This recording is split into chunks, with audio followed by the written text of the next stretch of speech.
ordered 17 volts of turning. Torque party of 1. Holy 4S servo.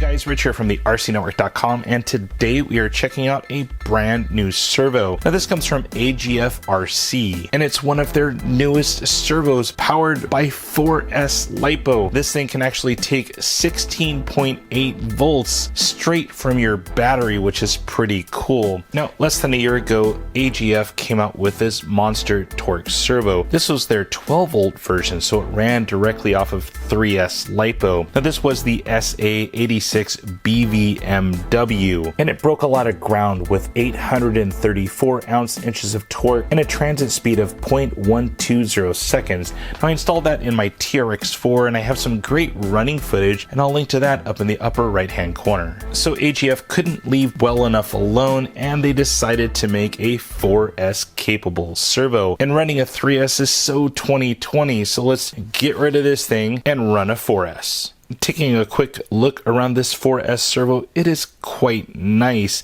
Now, you do have a fully CNC'd aluminum shell, so not only the bottom, the sides, the top, the ears, everything on this servo is 6061 CNC'd aluminum, and this thing is absolutely beautiful. Looking on the side right here, we do have tons of heat dissipation rings kind of going around, all milled out nicely, kind of leaving that raw aluminum look. We do have some badging on here, of course, 16.8 volts, the model number A86BUMW. It is fully waterproof, so IP67 rated. It's a brushless servo, and of course, AGFRC made it. Back to the top again, of course, 66 kilograms or 917 ounce-inches of torque. Completely amazing. A fully brushless servo. You do have steel gears, and it is a 25/2 spline on the top shaft. Now you notice the lead coming off of this servo is a little bit different. There's actually 4 wires. It kind of goes into 2 leads at the very end.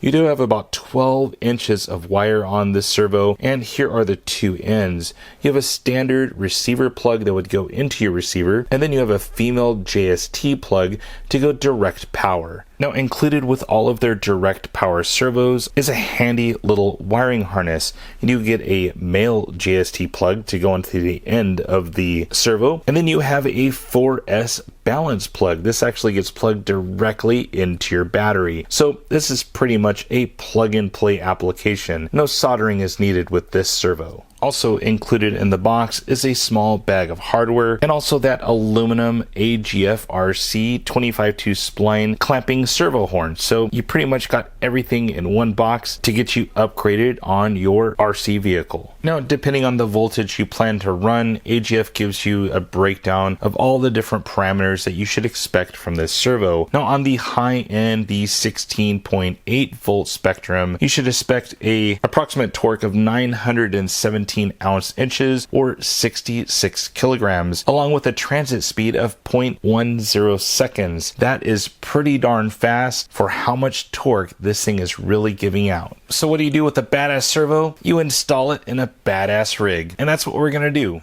Well, there it is. That is my axial SpawnZilla, a full custom rig I built back in 2016, so it has quite a few years on it. However, this is still a badass rig, and many of you may know I have still yet to run this thing. So in this video, we're going to go ahead and get that servo installed and possibly take this thing out, see what it can do on some rocks. Now, this particular vehicle actually uses a servo on axle mount, so probably one of the most vulnerable areas to mount a servo, and that's why you have to have a really tough servo mounted there. And that's kind of why I love mounting these kind of all aluminum cased servos. It'll give good protection there on the ears and everything else for when I'm kind of bouncing this thing around. So to install this thing, pretty much just lay it right on in this mount here. Just drops right on in, and we're going to go ahead and mount up 4 screws.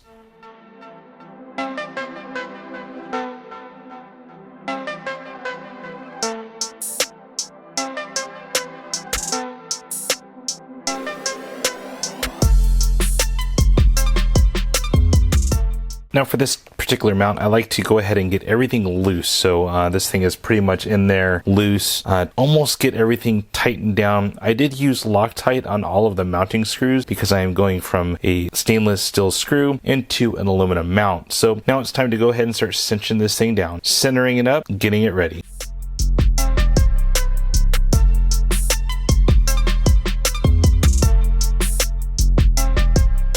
Now, mounting up the servo horn can be tricky, but what I like to do is go ahead and mount it up in an assumed centering position.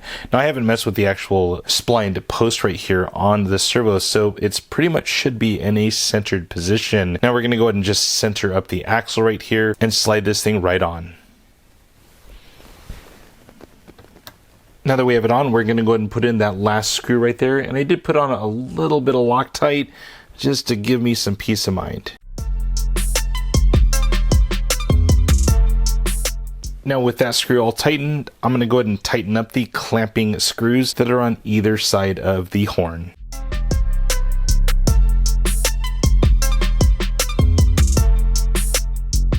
Now it's time to configure the wiring, get it into the interior of the truck, get everything plugged in, and power it on. So I went ahead and planned all of my wiring on this thing. So here's pretty much the wire coming off of the servo, and this is the upper link that should not touch anything on the ground or that's moving. It's also on the furthest one from the drive shaft down here on the bottom. Now you do want to plan for a little bit of slack right here coming initially off the servo just for that movement of the actual axle. So I'm going to plan for that good kind of 1/2 inch of slack and then start zip tying it with just some simple 4-inch zip ties right here to the upper link.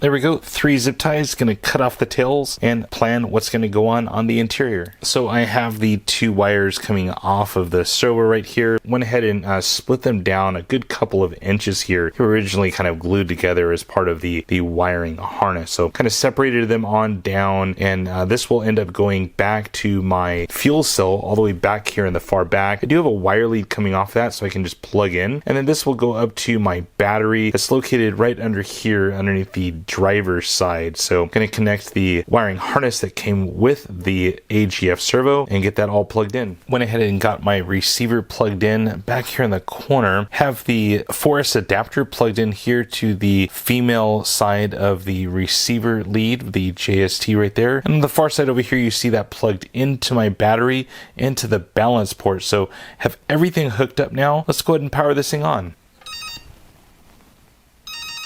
Alright, so with everything powered on, I'm going to go ahead and check throttle. Definitely have throttle. A little reverse right there. Let's go ahead and check the steering now. And it does look like I have steering. Now, I'm not throwing it all the way to the side because I do need to set my endpoints first. So I have my 7PX radio system here from Futaba. I'm going to go ahead and hit the user menu. And then the endpoints. So right there we have everything set up for the steering. This was from a previous servo. Right now I'm setting up to 83 on the left, 82 on the right. But I'm noticing when I go to the right hand side, I'm getting just a little bit of servo lock right there. So I'm going to back that off just a little bit. And to do that on this radio, just go ahead and click the 82 right there. Go to the one side and we're just going to minus it off a little bit.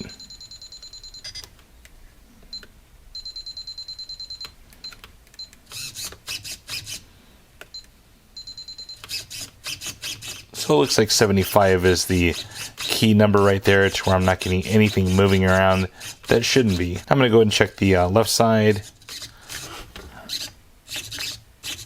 And that side I'm going to back off just a little bit as well.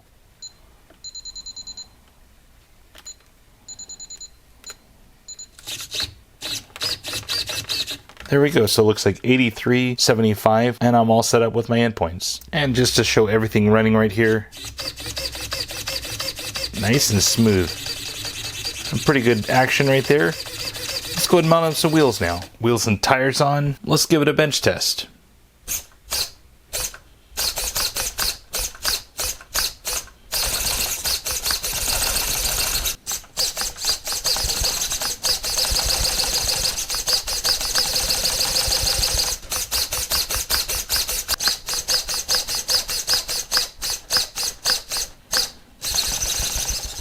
Alright, enough of that. Let's go drive this thing.